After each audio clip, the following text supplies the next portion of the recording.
guys, in this segment or session we're going to be covering Ukemi, or falling methods or ways. And you know, being able to fall safely in Judo is an extremely important skill. I firmly believe that one of the reasons that we don't have as many people training in Judo as we would like, or that people maybe start training Judo and then stop very early on, is because they get rushed into taking big falls way too soon. We have kind of a system, kind of a way that we do it here at our school, where we really take people very slowly. We start them out real easily and we systematically work them up. We certainly don't take them out there their very first night and have them being thrown around full force onto the mat. As a matter of fact, unless they've got some previous experience in a similar martial art, they usually won't even take any falls their first couple of nights. We'll start teaching them these basic Ukemi techniques during warm-ups, and after that their first class is going to be almost entirely spent working on the ground. When we do start working on them actually taking falls, having someone throw them, we're going to have them do it on one of our big landing mats or crash pads. And if you're going to run a Judo program, I highly recommend that you invest in a landing mat. They're a little expensive, you know, $300 to $400, but they last almost forever. I've got a landing mat here that I've had for over 15 years, it's still in perfect condition. They're an invaluable tool when we're talking about training Judo because of the falling that we do. So the way that we work here with our Ukemi is that we start people on the ground and we really just want to build a level of relaxation and comfort and confidence.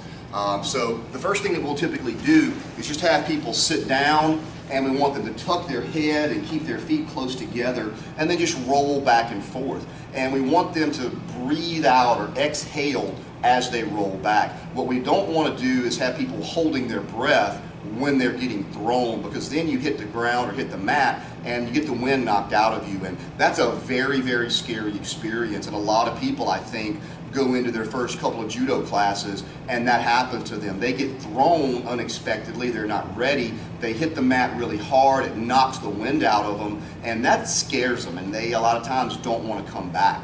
Either that happens or they don't tuck their head properly, so their head smacks into the mat really hard. And even on a padded surface, that can still hurt, and that can still cause you some headache, pain, and dizziness and disorientation.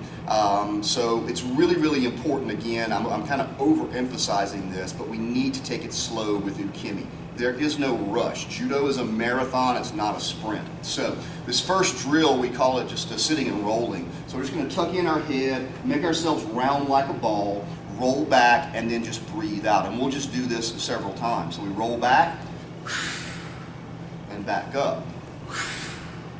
And when you're watching your beginners do this, it's really important that you're watching their head. You want to make sure their head is staying up off the mat. Keep those feet close together. We don't want their feet waving around all over the place like this. And so we may have them do this 5 or 8 or 10 times during warm-ups.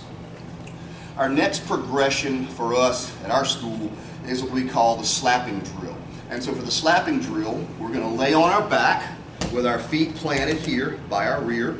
Our head is going to stay off the mat the whole time, or as long as we can. And we want to eventually have them build it up so their neck muscles are very strong and they have no problem holding their head up the whole time. We're going to put our hands and fingers close together. We're going to put them across our chest, and then the instructor typically will count, usually in Japanese, and each time we count, we're going to take both hands and we're going to slap the mat at about a 45-degree angle. Now, we don't need to slap as hard as we possibly can, but we're also not just touching the mat. We're not just dropping our hands. It's definitely a slapping motion, and the way I was instructed was pretend the mat is a hot surface, so we don't want to stay there. We want to slap it and get our hands back up real quickly. And I will typically, in our kids program, our junior classes, I'll have the kids count out loud after me, and that does two things. It helps them in learning their numbers, 1 through 10 in Japanese, but if they're counting out loud, I also know that they're not holding their breath. So it would look something like this. Ichi, ni, san, shi, and so on and so forth. So after we've done the slapping drill, our next progression would be what we call a sitting back fall. And that's exactly what it sounds like. I'm just going to sit up here.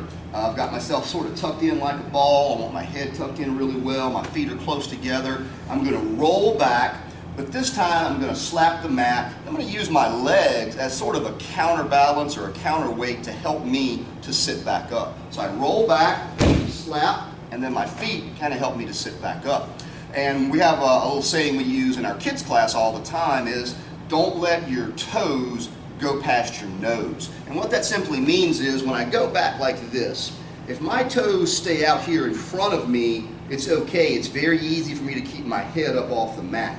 But if my toes start going past the line of my nose, what starts to happen is it starts to force my head further back. It starts to bend my neck a little bit, so I end up like this. And that's not good. So if my legs go way back, it causes my head to impact the floor of the mat. And we don't want that. So sometimes we even have to kick the legs back forward. So we slap and back up. We slap and back up. Slap and back up, just like that.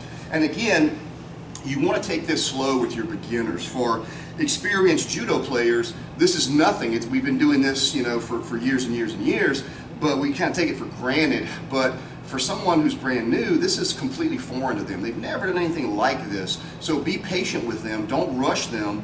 Take your time. Make sure they're doing it correctly. Make sure they're tucking their head and breathing out and slapping the mat. On the other side of that, don't feel like they have to absolutely perfect their ukemi during their first judo class. It can be very frustrating, particularly for young kids and for mature adults. If they feel like they're failing or struggling or they kind of feel embarrassed about it, it's going to start to turn them off. They're going to start to shut down a little bit. It's going to be a negative experience. So work some basic ukemi in their warm-ups, their first couple of classes. Don't spend 30, 45 minutes, an hour on nothing but ukemi. It's boring. People are not going to have fun. They're not going to want to come back to the next class. Okay, so we did our sitting back falls. For us, the next step would be a standing back fall. I have in the past seen people go with a kind of a crouching back fall like this, where we tuck the head and then we roll backwards and slap and come up. And that's an excellent progressive tool or progression step along the way to use. We don't typically use it here. We typically start at a full standing position, then go down into the crouch, tuck our head, roll, and slap the mat. And so we're starting at a high point, but we're going to that crouching position first, and then we're doing the back fall. It's important here, again, make sure they're relaxing as much as possible. They're breathing out, they're tucking their head. We're starting a little bit higher now, so that adds an extra level of fear or anxiety if it's a brand new person. So you really want to go slow and easy. There's no rush here. We can go down slowly, tuck our head really well, make ourselves round like a ball, and then we can roll, slap, and then we can stand all the way back up. So that's what we would consider a standing back fall. The next step for us is typically what we would call a two-step back fall. And again, it's exactly what it sounds like. So with the two-step back fall, I'm going to be standing up. I'm going to take 1, 2 steps back, crouch, roll, and slap the mat, just like that. And again, it's all about progressions. It's not absolutely necessary for a person to even do two-step back falls their very first judo class. They may not even get it their first couple of judo classes. That's okay. It's not a rush. We've got time. We want to make their classes safe and fun, exciting. We want them to keep coming back so that they really fall in love with judo the way that we've fallen in love with judo. So two-step back falls, we typically will do those in our warm-ups. Not every single class, but quite a few of our classes. The next step up is what we would call a side fall. And so a side fall simply means that I'm going to fall down one side of my body. The way that we typically practice this is we step out with one leg, bring the other leg across, bend our legs, fall down this side of our body. It's important here that we're not trying to catch ourselves with our hand or elbow. So our arm's going to go here. We're going to go down and fall in a side position just like that. And those are performed on both sides. Step, cross, side fall. When we start doing our side falls, and it's going to also be important in our rolls, we want to be sure that our legs are landing apart. We don't want our ankles, our knees clapping together. We don't want our legs drawn up real close to the body. We want them to be out here, just like that. We can also do those side falls with movement. So we may start here, step, step, into our side fall. And of course, a next level of that is going to be the next thing that we'll show, which is we call our buddy falls. And buddy falls are still side falls, but they're with a buddy or a partner giving us support, and so they allow us, once we've got the basic side fall down, to make it maybe a bigger fall, and that way we have support, we have someone there kind of holding us up, so we can gradually get higher with our side fall, and gradually our confidence grows instead of going from 0 to 100 all at once. So next we're going to show you some buddy falls. All right, so our next area of Ukemi or falling we're going to look at is kind of a drill that we use sometimes, particularly in our teen adult classes. And we will do it with the kids sometimes, with the older and more advanced kids, but we call it buddy falls. Something I did way, way back when I first started in Judo and Aikido. My instructors used it to help us get more comfortable, more at ease with taking falls. I consider this a slightly advanced Ukemi. I would not necessarily do this with someone during their first class or even their first couple of classes, but it is a good way to help people get more comfortable with falling, particularly falling on the side, which is how we tend to land a lot of times when we're actually taking Judo falls or doing randori. So I'm going to bring Sensei JW out here for a second to help me out. So when we do buddy falls, what we'll have is maybe a line of people, single file, and we'll have one person standing out in front of the line, and we want to make sure that person, of course, is big enough and strong enough to support all the people in the line. So you wouldn't want to put your smallest, lightest person out there. You want to put a guy or lady out there that's got some size and strength. And what's going to happen is, one at a time, the people in the line are going to walk forward, and they're going to take one hand and they're going to grab inside the lapel just like this, and the person doing support will then grab the sleeve of that person. And it can be here at the sleeve, it can be at the tricep, it can be two hands at the sleeve, it's whatever they feel comfortable grabbing. And they're going to kind of use this to give some support. And they can vary the amount of support they give based on the skill level of the person doing the fall. And when you have beginners first start to do these, you don't want to tell them they have to jump way up in the air. So they may do nothing more than just kind of walk through and then do a real small side fall just like that. You want to make sure they're tucking their head and breathing out and slapping the mat, just like in all the other Ukemi techniques that we practice. And we, of course, can do that from both sides. So I would come from this side, grab with my left hand, step through, and now I'm going to fall here on that side. And so we can have them go very, very slow and easy. As they develop more confidence, they can increase the amount of lift, how much they jump up into the air. When we do this with some of our teens and adults, particularly the real athletic younger guys and gals, you'll see them, it's almost a competition to see who can jump the highest and take their fall. If you're the person making the support, it's important to have a good strong grip. You want this person to feel very confident. You don't want to let go of them accidentally and they have a bad experience and that kind of sets them back as they're trying to get comfortable with Ukemi. You want to remember not to bend over and use your back any more than absolutely necessary. Try to use your legs to give that support. And again, you're not trying to keep the person from falling, but you're giving them sort of a safety line or a lifeline that they can hold on to. As they gain more confidence, we want them to jump a little higher. So maybe with your brown and black belts, you may see them come through and grab and actually jump into the air and execute their side fall. So that's buddy falls. It's just another drill or another technique that we utilize kind of along that path that I discussed earlier of letting people start out light and easy and slowly advance in their Ukemi. All right, so we've worked all the way up through standing back falls and side falls and even our buddy falls. Let's talk a little bit about rolling techniques. So rolling is another thing that we practice a lot in Judo, and not necessarily that you're going to do it in a competition scenario, although you might, but really I think more for self-defense and self-protection. If maybe someone shoves you all of a sudden and you're falling forward, rather than doing a face plant, you can maybe tuck and roll. And rolling is another one of those areas that I think sometimes we push people a little bit too hard. Maybe we overemphasize it a little too early in their judo career, and it kind of tends to put a negative feeling in their mind, makes them feel frustrated. They don't see the usefulness or the need for this. They didn't come here to become a gymnast, they came here to learn a martial art.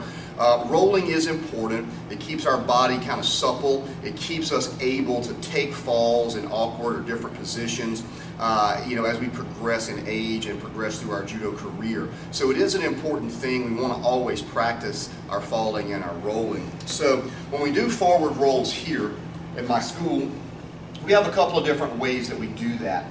One thing that we do is what we call a collapsing the knee forward roll.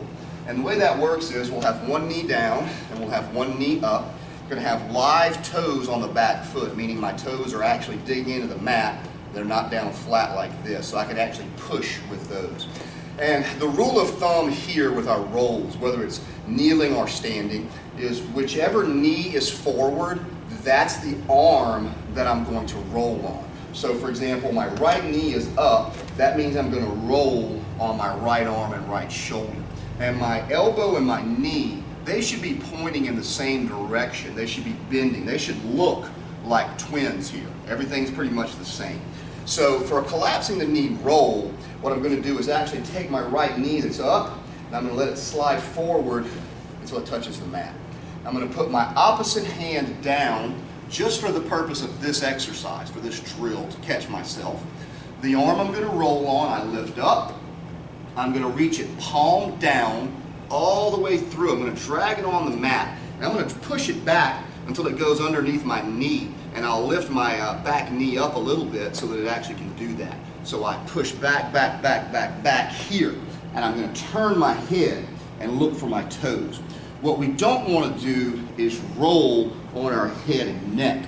We want to tuck our head and actually take this roll down our shoulder and across our back in a sideways motion. So I'm here, I tuck my head, I use my toes on the back foot, and I will push myself over, just like that. So with these rolls, what we don't want to do is we don't want to go directly down the spine. We want to go across the back from one side to the other. So the way that I was taught is that we're exposing our spine to potential damaging objects on the ground for as brief a period of time as possible. So maybe there's a rock or a piece of glass or something like that on the ground here. I wouldn't want my spine to roll and expose every inch of it to this hard or sharp object. I'm going to roll across it. So my spine is only going to possibly touch that object for a very brief moment, and then I'm past it.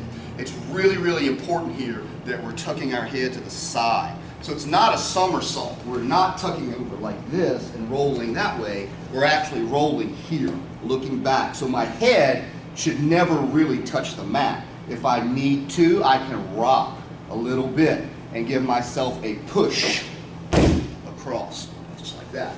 Again, we want to make sure that our legs are out. We're not banging our ankles or knees together. My legs shouldn't be drawn up extremely close to my body either. The next progression after collapsing the knee rolls is what we refer to as a regular kneeling roll.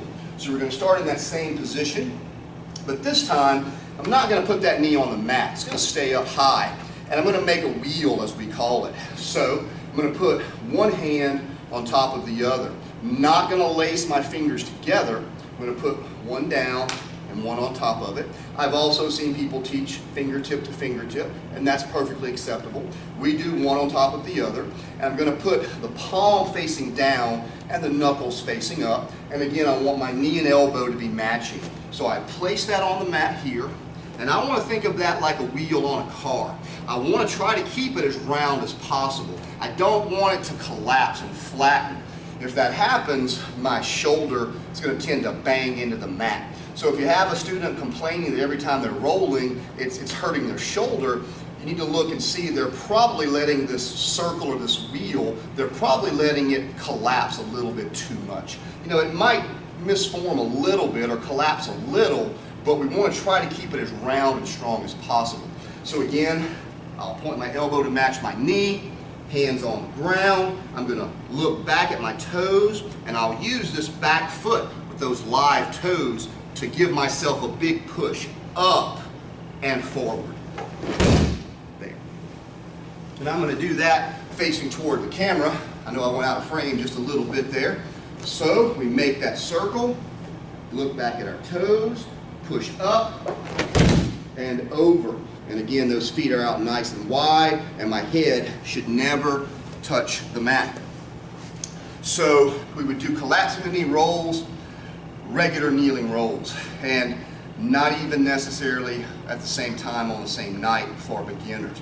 They may just do collapsing the knee rolls for a while, then work up to regular kneeling, and it may be a while before we have them do our next progression, which is our standing roll. And we may even have them do standing rolls on our crash pad or landing mat for a while before they actually do it on the regular mat. Like I said earlier in this video, there's no rush. Take your time with Ukemi. Take your time at making your new students do throws and take falls. If we rush them too fast, it's going to be an unpleasant experience in a lot of cases, and they're not going to want to come back. All right, so now we're going to look at our standing forward rolls. And so for these rolls, it's going to be very similar to our kneeling rolls. A lot of the rules are the same. If my right foot is in front, that means I'm going to roll on my right arm and shoulder. If my left foot were in front, it'll be my left arm or shoulder. So for these rolls, I'll put one foot forward, still going to make that wheel, and as it goes down, I'm going to tuck my head, and I'm going to lean forward.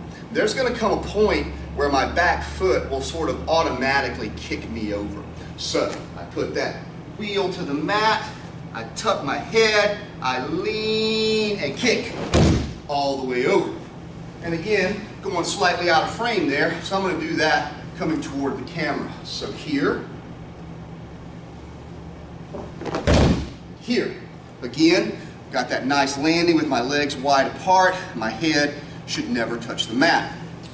Sometimes you're going to find that people need to get a little extra momentum. So if they're going to roll on their right leg, they might actually have to step it back and forth.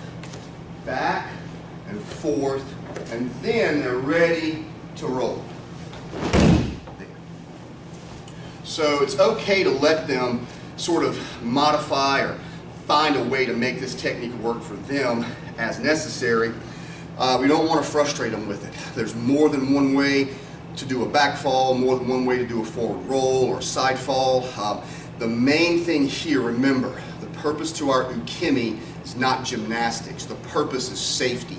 We want our students able to safely be thrown in judo throws in class, if they go to tournaments, without being injured. We want them to have confidence that they can take a fall and not get hurt. And that's why we practice Ukemi. So it doesn't have to be perfect. It doesn't have to look exactly the way you do it, as long as it's safe, as long as they're not hitting their head, as long as they're not trying to catch themselves with their hands or their elbows or throwing an arm out to save themselves when they're falling on their side.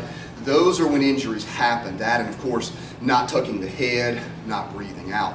So that's kind of it for basic and intermediate Ukemi. There are certainly other advanced Ukemi techniques, big front aerial break falls, and we could utilize things like round-offs and cartwheels. We call that unorthodox or sport-specific Ukemi. Those are techniques we would maybe use in competition to avoid falling on our back or side or front where we have a score against us. But for the purpose of this video segment, we're talking about the basic and intermediate Ukemi. So these are the things you're going to want to practice a lot. You're going to want to do these almost every single class during warm-ups. Of course, it's no problem to take nights off. Maybe you're doing nothing but groundwork tonight, so you don't do any Ukemi. But you do want to utilize Ukemi quite a bit. It's an important part of your judo training.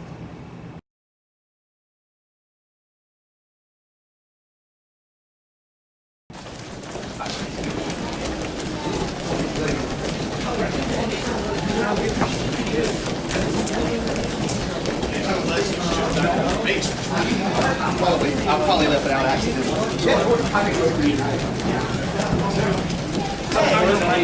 Hey, That's hard. Got to stay.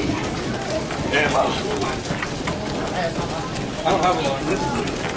Let's go side to side. Face the inside. Get your hands up in front. Outside.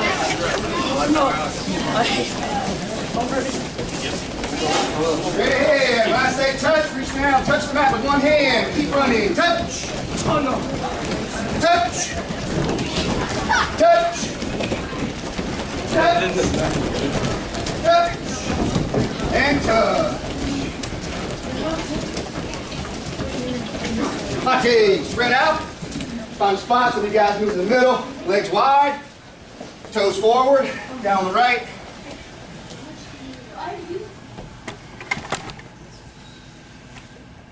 On the left. Roll back and forth a few times. Make sure you're breathing out when you roll back. Make sure your head is not hitting the mat. All right, so tuck your head really good. Just gonna roll back like this and breathe out.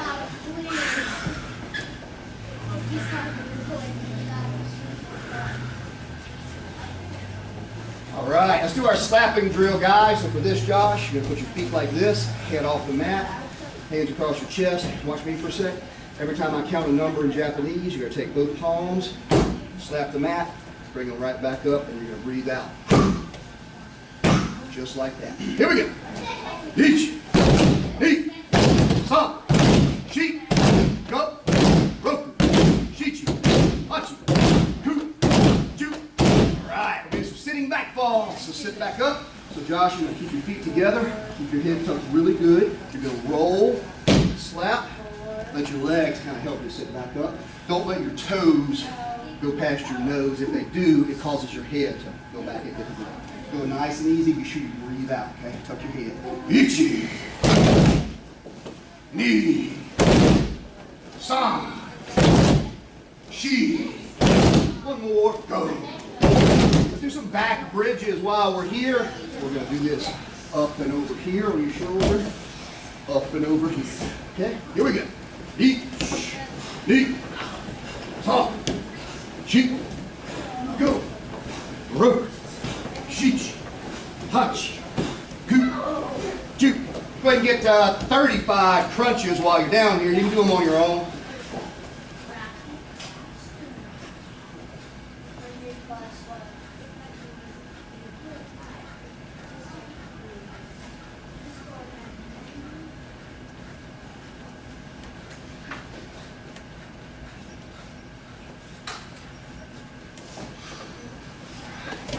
Let's stand up after that. Let me give you three guys. You can find a spot in the middle, or move over here. You can open up that corner. I'm going to have you work with Coach Kelly for a few minutes right over there. You guys don't worry about what we're doing. Standing back falls, everybody. Make sure you got some room. Standing back falls. Here we go. Heat. Tuck your head, buddy. Tuck your head. Knee. San. Shi. You're killing my crash pad, buddy. What's going on? No, I'm What did it do to you? Go! Roku. Chichi. Hachi. Good. Make 4 lines down on that end of the mat, guys. 4 lines. 4 lines. All right, buddy? All right, guys. 2-step back falls. 2-step back falls down the mat. Go.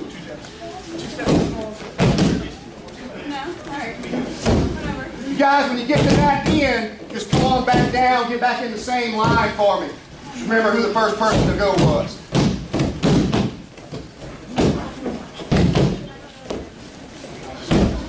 When you get back to the beginning of the line, you can stop.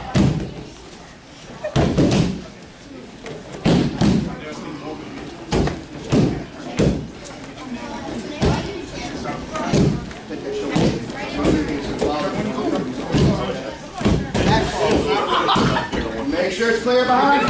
Make sure it's clear behind you.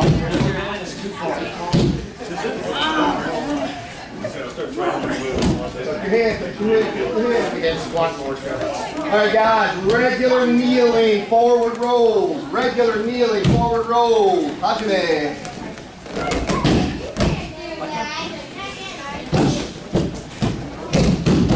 All right, buddy? Tuck your head. Every time you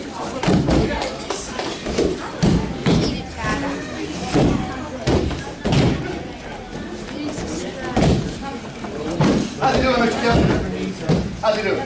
Good. We're almost done. Keep working a little bit longer on it. Do a kneeling roll. You on one knee. Flip your wheel. Point your elbow. All right. Not bad, bud. Not bad. Not bad at all. All right. Standing rolls, unless you're a white belt. If you're a white belt, you can do kneeling rolls unless you feel real comfortable with your standing rolls. Hajime. Staying up or either one. Staying up or coming down. Up to you.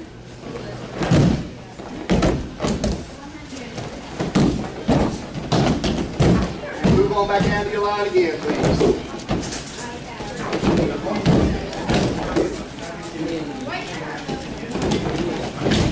Right here. Ouch. Good. Good job. Good. Make you wheel into the good job.